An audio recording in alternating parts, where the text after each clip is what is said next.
যেমন কর্ম তেমন ফল। এই দুনিয়ায় আমরা যেরকম কর্ম করব ঠিক সেই রকমই ফলাফল ঈশ্বর আমাদের দেয়। হ্যাঁ, এই কথাটা কিন্তু চিরন্তন সত্য। তাই কখন কি আমাদের সাথে হবে সেটা না দেখে আমরা যদি সৎ পথে থেকে বাইরে বলো ঘরে বলো প্রতিটা মানুষের সাথে নিজেদের সংসার জীবনে সৎ থেকে নিজেদের কর্ম নিয়ে এগিয়ে যাই, সেখানেই কিন্তু আমাদের সুখ লুকিয়ে থাকে। আর আমরাও আমাদের জীবনে অনেকটা সফলতা অর্জন করতে পাই, হয়তো অনেক কিছু ভালোও হতে পারে। ঠিক সেই রকম সংসারের প্রত্যেকটা গৃহিণী তাদের সংসারের সুখ শান্তি মা লক্ষ্মীর আশীর্বাদ বজায় রাখতে ছোটোখাটো কিছু নিয়মকানুন মেনে চলে। আবার কিছু কিছু নিয়মকানুন মানার মধ্যে নিজের একটা আস্থা বজায় রাখে যে হ্যাঁ, এটা করলে মা লক্ষ্মী আমাদের ওপর সর্বদা বজায় থাকবে, সর্বদা তার আশীর্বাদ আমাদের ঘরে বজায় থাকবে। তো যাই হোক, কিছু ছোটোখাটো নিয়মকানুন মেনেই আমরা সংসারের মঙ্গল করতে পারি। আর এই বিশ্বাস নিয়ে কর্ম করে এগিয়ে নিয়ে যাই বলেই হয়তো সংসারের সুখ সমৃদ্ধি সব কিছু ঠিক করে বজায় রাখতে পারি। আর এতে কিন্তু একজন গৃহিণীর অবদান কম থাকে না। তো যাই হোক প্রিয় বন্ধুরা, অনেকক্ষণ ধরে বকবক করলাম। আশা করছি আজকের ভিডিওটা তোমাদের খুব ভালো লাগবে। তো পুরো ভিডিওটা দেখো, নিশ্চয়ই তোমাদের ভালো লাগবে। আর সবাই একটা লাইক করে দিও, একটা লাইক করো, একটা কমেন্ট করো। এটা করলে কি হয় বলো তো, যেহেতু আমি গ্রামে থাকি অত সব জানি না, তাই একটা লাইক আর একটা কমেন্ট আমাকে অনেকটা উৎসাহ দেয় তোমাদের সামনে ভিডিও নিয়ে আসার জন্য। তাই যতটুকু পারি প্রতিদিন তোমাদের সামনে আমার ছোট্ট ছোট্ট যে বাস্তব জীবনের ঘটনা সেগুলো তুলে ধরি। সংসারে সমস্ত নেগেটিভ এনার্জিকে দূর করে পজিটিভ এনার্জি নিয়ে আসার জন্য প্রতিদিনেই মোটামুটি ঘরদোয়ার মুছতে হয়, পরিষ্কার পরিচ্ছন্ন রাখতে হয়। আর আজকে যেহেতু লক্ষ্মীবার, তাই প্রতিদিনের থেকে আজকের দিনটা যেন একটুই আলাদা। আজ যেন গ্রামের গৃহবধূদের কাছে একটা উৎসবের দিন। আর এই উৎসবের মধ্যে ঘর মোছাটা অবশ্যই খুবই জরুরি। তো দেখো, চারিদিকে ঝাঁটপাট পরিষ্কার পরিচ্ছন্ন করে নিয়েছি। আর এখন যেন তো সব ঘরগুলো মুছে রান্নাঘরটা শেষে মুছে নিলাম। প্রতিদিন তো আমরা নিত্য পুজো করেই থাকি, তারপরেও যেন এই লক্ষ্মীবারটা আর একটু আলাদা রকম লাগে। তাই এই দিনটা যেন নিজেকে একটু সাজিয়ে গুছিয়ে মা লক্ষ্মীর আরাধনায় ব্যস্ত রাখি। আর দেখো, আমিও সংসারের সব কাজ করে স্নান করে পরিপাটি হয়ে নিচ্ছি, কারণ আজকে লক্ষ্মীবার। আর কথায় আছে সংসারের গৃহিণীরাই হচ্ছে আসল লক্ষ্মী। তাই হয়তো লক্ষ্মী হতে পারি বা না পারি, কিন্তু মা লক্ষ্মীকে সর্বদা সংসারে বজায় রাখার জন্য কিছু কিছু ছোটোখাটো নিয়মকানুন পালন করি। আর প্রত্যেক গৃহিণীরাই এটা করে থাকে। দেখো, আজকে স্নান করে এসেছি আর মাথার থেকে এত জল পড়ছে কি বলবো। তাই জানো তো, গামছাটার খুলে যে চুল আঁচড়াবো সেটা করিনি, কারণ এই ভিজে চুলে একদমই চুল আঁচড়াতে ইচ্ছে করে না।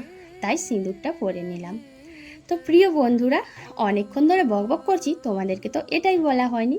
আমার সমস্ত প্রিয় গুরুজনদের জানাই প্রণাম, আর ছোট ছোট ভাই বোনদের জানাই ভালোবাসা। তোমাদের ভালোবাসা আর আশীর্বাদ নিয়েই আমি যেন একটুখানি এগিয়ে যেতে পারি। আর তোমরা সদা সর্বদা এইভাবে আমার পাশে থেকো। তাড়াহুড়োয় শাড়িটা ঠিকঠাক পরা হয়নি, তাই এখন ঠিক করে সোজা চললাম তুলসী থানে, তুলসী দেবীকে একটু জল দিতে। মা বললেন ঘরের ভেতরে ঠাকুর পুজোটা আমিই করব। তাই আমি ঠিক করলাম যে বাইরে একটু তুলসী থানে জল দিয়ে আসি। আর জানো তো, এত জবা ফুল এনেছিলাম, তখন মনে পড়লো যে তুলসী গাছে তো জবা ফুল দিতে নেই, তাই মনসা গাছেই সব জবাগুলো দিয়ে দিয়েছি। আর সাদা টগরগুলো সেইগুলো তুলসী গাছে দিলাম।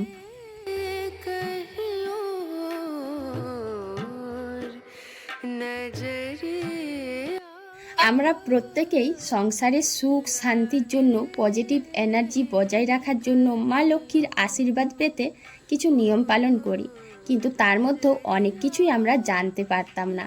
আর এই নিয়মগুলো করার মাধ্যমে জানতে পারি, যেমন তুলসী গাছে কখনোই জবা ফুল দিতে নেই। যে কোনো জিনিসেই আমরা যে সব কিছুই জানি এটা বলা ভুল। অনেক কিছুই আমরা জানি না, আবার অনেক কিছুই জানতে জানতে শিখে নিই। মানে আস্তে আস্তে নিয়মকানুন অনেক কিছুই শিখতে পারি। তো দেখো, এই বছর বর্ষাকালে একদিনও খিচুড়ি খাওয়া হয়নি, আজকে আবার নিরামিষ। তাই আজকে বুদ্ধি এলো যে একটু তাড়াহুড়ো করে যেহেতু রান্না করতে হবে, তাই একটু খিচুড়ি রান্না করি। আর ওদিকে না, খিচুড়ি রান্না করব বলে আতপ চালটা একটু ধুয়ে রেখেছি। আজকে আর সেদ্ধ চালের খিচুড়ি করব না। অনেকটাই আতপ চাল রয়েছে, আর অন্য সময় আতপ চালের কিছু করা হয়, কিন্তু এই কিছু মাস হচ্ছে সেইভাবে কোনো পুজো পার্বণ নেই।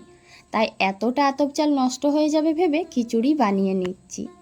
জানো তো বন্ধুরা, সেদ্ধ চালের থেকে আতপ চালের খিচুড়িটার স্বাদ যেন আরেকটু বেশিই ভালো লাগে। তো সমস্ত সবজিগুলো যা যা ছিল সব কিছু ভেজে চালের ডালে সব দিয়ে দিয়েছি। খিচুড়ি রান্নার এটা একটা বিশেষ সুবিধা।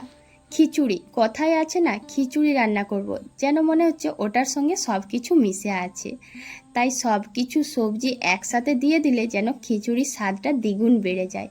আর যেন এই সময় আমাদের বাড়িতেও সেরকম কোনো সবজি ছিল না, তবে যা যা ছিল সব কিছু মিশিয়ে ভেজে দিয়েছি। আর সত্যি বলতে এতে কিন্তু খিচুড়িটার স্বাদটাও অনেকটাই ভালো হয়েছে।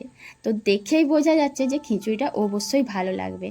জানো তো বন্ধুরা, আমরা অনেকেই মনে করি যে দূর, খিচুড়িতে এটা দেব ওটা দেব, এটা দেওয়া যায় না। আমি কিন্তু একদমই অন্যভাবে রান্না করি। বাড়িতে যা যা থাকে মোটামুটি সব কিছু সবজি একসঙ্গে ভেজে দিই। আর জানো, এতে করে খিচুড়িটার স্বাদ মোটেও খারাপ হয় না। তো খিচুড়িটাতে শেষে একটুখানি ঘি আর চিনি, এটা অবশ্যই আমার প্রয়োজন পড়ে। তাই একটুখানি ঘি আর চিনি দিয়ে এখন সবার জন্য খিচুড়ি বেড়ে দুপুরে বেশ মন প্রাণ ভরে টিপ করে খেয়ে নিলাম খিচুড়ি। বৃহস্পতিবার সকাল থেকে সমস্ত নিয়মকানুন পালন করে সারাটা দিন বের করলেও এখন বিকেলবেলায় বিশেষ একটা নিয়ম থাকে, যেটা হয়তো দুপুরবেলায় করলেও ভালো হতো। কিন্তু যেহেতু আমি দুপুরবেলায় তোমাদের সাথে লাইভে বসেছিলাম, সেই কারণে দেখো এখন দুপুরবেলা পেরিয়ে বিকেল হতে না হতেই তাড়াতাড়ি উঠোনে চলে এসেছি একটু আলতা পরতে। বৃহস্পতিবার আলতা পরব না, এটা কিন্তু একজন গৃহিণীর সুলক্ষণ নয়। তাই জানো, যেহেতু আলতা পরতে আমার ভালো লাগে আর আজ বৃহস্পতিবার, তাই এই দিনগুলো কখনোই আলতা না পরে থাকি না। আর এতে জানো তো আমাদের সংসারে সুখ সমৃদ্ধি মঙ্গল সাথে মা লক্ষ্মীর আশীর্বাদ সর্বদাই বজায় থাকে। আর এই দিনগুলো আমাদের কাছে যেন একটা খুব ভালো উৎসবের দিন, যেন আলাদা একটা আনন্দ লাগে, যেন আলাদা করে আমাদের মনে একটা শান্তি ফিরে পায়। তো প্রিয় বন্ধুরা, এতক্ষণ পর্যন্ত যারা ভিডিওটা দেখলে কেমন লাগলো সেটা কিন্তু বলতে একদমই ভুলবে না।